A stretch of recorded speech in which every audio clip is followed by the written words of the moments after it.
So my first love left me for a girl that looked like me. I ain't even understand that shit at all. But anyways, this is a story way before pimping. And I'm gonna be real, you know what I'm saying? I used to really be a lover boy. Shit, I still am low-key a lover boy at heart. But pretty much pimping came from my logic. Because deep down, I never wanted to be no pimp. Like, pimping was never my dream or no shit like that. But I seen the logic in it. And since I seen the logic in it and it made sense to me, I pretty much did it. But that's not who I really was. That's just kind of who I was conditioned to be. So around this time, I'm about 17 and I'm fresh out of camp. And when I got out of camp, my sister used to live in the jungles. And now my sister, she got 2 kids. And her baby daddy had 2 nieces and a nephew. So we known them since we was kids. Like, we probably literally met when we was like 7 years old. So me and his niece, we used to play house, spin the bottle, like all the little nasty kid games growing up. We used to play that shit. So when I end up getting out of camp, her baby daddy's sister was like in between houses. So now my sister baby daddy's sister and kids is living with my sister. So since I'm cool with the nephew, I'm going over there all the time smoking weed and shit with him. And when I come over, the sister there. Now this back in the day when motherfuckers was still smoking nickel bags of stress. So they smoking stress all the time. But when I come over, I'm coming through with a half ounce of some bomb. I walk in the house, see the sister like, here, you feel me, roll this up. You know, trying to impress her and shit. But the shit was crazy though, right? Because ever since we was kids, I always had a crush on her. But when we finally reconnected before I went to camp, it was me, her, my brother, and her homegirl. And her homegirl's fine in the motherfucker too. But her homegirl liked me. Since her homegirl really liked me, I didn't know how to really tell her I didn't like her and that I really wanted her friend. So finally, when I was in camp, I ended up writing her a letter. And that's when I told her, like, man, I'm gonna be real. Like, I was really feeling you the whole time. I didn't want to talk to your homegirl. I wanted to talk to you. That's when she wrote me back. She like, oh, that's crazy. I wish you would have told me sooner and all this type of shit, right? I'm like, damn, that's crazy. But anyways, fast forward, now I'm out smoking weed with her. I'm serving weed at the time and I'm low-key bubbling. So, you know, I'm coming over there, you pulling big wops out and shit. At least big wops for a 17-year-old nigga. And then right after that, I bought my first car. I bought a motherfucking bucket, you know what I'm saying? A Cavalier. She noticing, you know what I'm saying, all this shit. She not used to niggas like moving like me, especially at that age. And like right now, she at the stage where she trying to pretend like she not on me.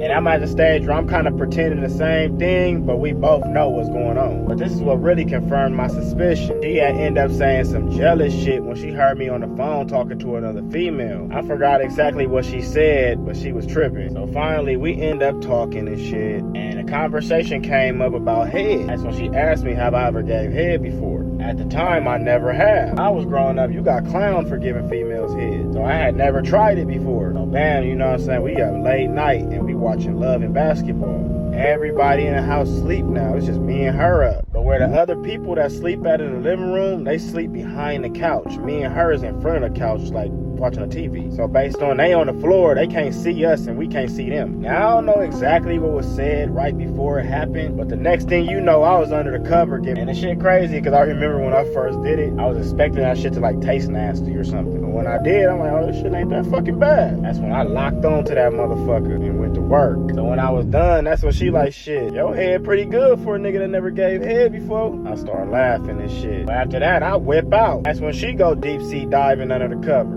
Now I'm like, oh, it's on. Boom, that night we ended up doing what we did, but we didn't go all the way with it, if you know what I mean. Based on there was people there and that shit was gonna get loud. But that ain't last too long because the next day, everybody left me and her alone in the house. As soon as they leave, me and her get to going at it immediately. So when I smack, right? The next thing after that, we go together. Now when I tell you I love this girl, or whatever we've been brought up to think love is, I really loved her. Whenever I get my car taken, because I didn't have no license, I would catch a taxi to her house every fucking night. To the point where the taxis knew who I was when I even called. Motherfuckers going around calling nigga the taxi king. 17 years old. Now when I tell you this girl never paid her phone bill when she was with me, she never ever paid a phone bill. And I mean, that was the only fucking bill she had back then. Shit, we was 17. Pretty much I'm doing all the shits, right? I take her to Vegas, my nigga, take her shopping. God damn, it's just so funny as fuck.